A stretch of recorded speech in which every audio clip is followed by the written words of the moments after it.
Serial నటుడు చందు బలవన్మరణానికి సంబంధించి shocking విషయాలు బయటకొస్తున్నాయి. యాక్సిడెంట్ లో చనిపోయిన త్రినయని సీరియల్ నటి పవిత్రకు చందుకి మధ్య సంబంధం ఉన్నట్లు వారి కుటుంబ సభ్యులే చెబుతున్నారు. వీరిద్దరూ గత కొంతకాలంగా లివ్ ఇన్ రిలేషన్ లో ఉన్నట్లు తెలిపారు. ఆమె వల్లనే కుటుంబానికి దూరంగా ఉంటున్నారని ఆరోపిస్తున్నారు. అయితే చందు భార్య శిల్ప షాకింగ్ నిజాలు బయటపెట్టారు.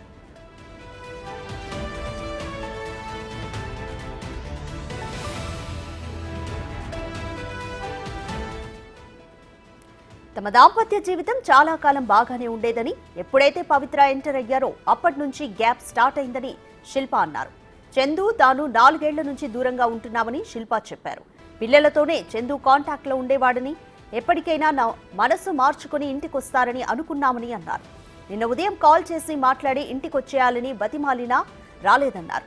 పవిత్ర చనిపోయింది కదా, కాస్త తేరుకున్నాకొచ్చేస్తారని అనుకున్నాం, కానీ అంతలోనే సూసైడ్ చేసుకున్నారని వాపోయారు.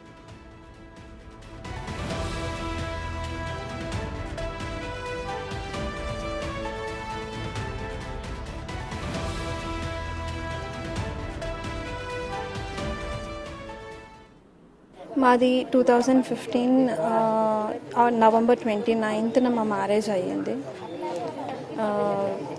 తను 2020లో ఎగ్జాక్ట్ మంత్ తెలియదు, somewhere in the month of June July ఉంటుంది, మిడ్ ఆఫ్ ద ఇయర్. అప్పటి నుంచి దూరం అయ్యాడు. పవిత్ర జయరామ్ ఎంటర్ అయ్యింది త్రినేని కాంట్రాక్ట్ వల్ల. త్రినేని సీరియల్ ఎప్పుడైతే కాంట్రాక్ట్ సైన్ చేశాడో ఆ తర్వాత నుంచి చాలా చేంజ్ వచ్చింది. ఫస్ట్ లాక్డౌన్ తర్వాత నుంచి చాలా చేంజ్ వచ్చింది. అంటే మరి మీరు అడేలే కుటుంబ సభ్యులు అని మీరు ఇక్కడ దూరంగా ఉంటున్నారు అంటే గొడవ అంటే తరచుగా గొడవలు అవుతున్నాయి. మేమేమనుకున్నామంటే ఏదో మిస్కమ్యూనికేషన్ అలా అనుకున్నాం, కానీ ఇంత డెప్త్గా వెళ్తాడు అంటే ఇది అని ఎక్స్పెక్ట్ చేయలేదు. ఇది అన్ఎక్స్పెక్టెడ్. అంతలోపు మాకు తెలిసేలోపు అన్ఎక్స్పెక్టెడ్ అంటే మా మదర్ పాస్ అవే అయింది డిసెంబర్ 2019లో 21st. నేను అందులో నుంచి డిప్రెషన్లో నుంచి బయటికి రావడానికి నాకు ఆల్మోస్ట్ 2 years పట్టింది. అందులోనే ఇది ట్రావెల్ అయినారు వీళ్ళిద్దరు. సో నాకు తెలిసేసరికి ఆల్మోస్ట్ అంతా జరిగిపోయింది. ఏదన్నా నేనే డీల్ చేశాను. అటు పవిత్రతో అయినా కానీ ఇతనితో అయినా నేను మాట్లాడితే అదే తను నాకు కావాలి అనేసి అన్నాను. అలా ఎలా కుదరదు కదా అది అనేసి అని అన్నాను. లేదు కావాలి అది అనేసి అని అన్నాడు. మళ్ళీ పిల్లలు ఎలా, ఆ డిస్కషన్ జరిగింది. బట్ తన ఇంట్రెస్ట్ మొత్తం అక్కడ ఉండింది. పోనీలే ఎక్కడో ఒక చోట ఫాదర్ అన్న ఉంటాడు కదా పిల్లలకి అని అనుకున్నాను. ఆల్ ఆఫ్ సడన్ యాక్సిడెంట్ అవ్వడము, మేబీ తను పోయింది కదా మా కోసం పిల్లల కోసం వస్తాడు, ఇన్ని రోజులు సఫర్ అయిన పెయిన్ మొత్తం పోయింది, కొంచెం డిప్రెషన్ ఉంటుంది, ఆ డిప్రెషన్లో నుంచి బయటికి వచ్చాక మళ్ళీ మాతో కలిసిపోతాడు, ముందరలా మా లైఫ్ ఉంటుందని ఎక్స్పెక్ట్ చేశాను, కానీ ఇలా జరుగుతుందని ఎప్పుడు ఎక్స్పెక్ట్ చేయలేదు. అన్నయ్య ధైర్యవంతుడు, కానీ సూసైడ్ చేసుకుంటాడని అనుకోలేదని చందు చెల్లి శ్రావణి వాపోయారు. పవిత్ర చనిపోయినప్పటి నుంచి చందు మనస్తాపానికి గురయ్యాడని తెలిపింది. ఆమె పరిచయమైనప్పటి నుంచి అన్నయ్య తమకు దూరమయ్యాడని కన్నీటి పర్యంతమైంది. లాస్ట్ 9:38కి పొద్దున మాట్లాడానండి నిన్న, అంతే. లక్కడి కబుల్కి వెళ్తున్నాను, పవిత్ర వాళ్ళ ఇన్సూరెన్స్ అదే పిల్లలకి లైఫ్ ఇన్సూరెన్స్ ఏదో చేపిస్తాను వెళ్ళినాడు. పని అయిపోయినాక వస్తా అన్నాడు. రా అన్న తినడానికి అన్న. మళ్ళీ కాల్ చేస్తే లిఫ్ట్ చేయలేదండి. ఇక ఫ్రెండ్స్కి అందరికీ చెప్పి పంపించినాము. ఇంకా లాస్ట్కి ఒకసారి మణికొండలో ట్రై చేద్దాం, అక్కడ ఉంటాడేమో అనుకున్నాము. మణికొండలో పోసి వరకు ఉన్నాడు.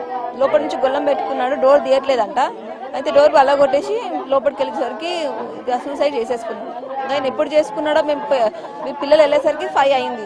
మళ్ళీ ఇక్కడ మాకు కాల్ చేసేసరికి 7 అయిపోయింది. అప్పటికి బాడీ టైట్ అయిపోయిందంట అని అన్నాడు. కానీ మేము అంతా ఆ మాట కూడా అన్నాము, నేనేం పిరికొని కాదు, నేనేం అట్లా చేయను అని చెప్పినాడు. మళ్ళీ చేసిండు. అప్పుడప్పుడు వస్తూ ఉండే పోతూ ఉండే. మామూలుగా ఆమె చనిపోయినప్పటి నుంచి డిప్రెషన్కి వెళ్ళిపోయినాడు.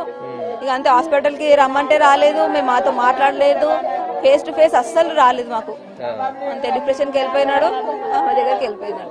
డౌట్ నాకు రాలేదండి. పాపం వాళ్ళని చనిపోయింది కదా, వాళ్ళు చేపిస్తున్నాడేమో ఇన్సూరెన్స్ అని అనుకున్నాం. నేను కూడా పని అయిపోయినాక వస్తా అమ్మా తినడానికి వస్తా అని చెప్పినాడు. అందరితో బాగుంటాడు, మంచిగా ఉంటాడు, ఒక మాట ఎవరిని అన్నాడు, చాలా బాగుంటాడు. ఆ పరిచయం అయినప్పటి నుంచి ఇదంతా అయిపోయింది అంతే. చందు పిల్లలు అయినా పాప ఒక ఆమె ఇప్పుడు సెకండ్కి వెళ్తుంది, బాబు ఎల్కేజీ యూకేజీ వెళ్తాడు. చిన్న చిన్న పిల్లలు, ఇద్దరు పిల్లలు. లేదు నాకు కాంటాక్ట్లో లేదా ఆమె, సంథింగ్ సీరియల్ యాక్టర్ అంతే. ఆయన ముందు రియల్ ఎస్టేట్ అది ఏమంటారు సాఫ్ట్వేర్లో చేసేవాడు, ఆయన ఫుట్బాల్ ప్లేయర్, ఆయనకు మంచి లైఫ్ ఉండే మొత్తం స్పాయిల్ చేసుకున్నాడు. మంచి సీరియల్స్ వస్తున్నాయి, స్పాయిల్ చేసుకున్నాడు. అందరితోటి మంచిగా ఉంటాడు, ఫ్రెండ్స్ తోటి కూడా చాలా మంచిగా ఉంటాడు. ఫ్రెండ్స్కి ధైర్యం చెప్తాడు ఆయన, కానీ ఆయన ఇట్లా చేస్తుంటే అసలు ఇప్పటికీ నమ్మబుద్ధి అయితే లేదు. ఆయన సూసైడ్ చేసుకున్నాడు అంటే, పక్కన ఎవరో సూసైడ్ చేసుకుంటే ఆయన బెదిరించి గుంజినాడు కానీ ఇప్పుడు ఈయన సూసైడ్ చేసుకుంటే అసలు నమ్మబుద్ధి అయితే లేదు. చాలా ధైర్యం ఉంటుంది, కానీ ఏమో దేవుడు అట్లా చేస్తున్నాడు అనుకుంటా మాకు.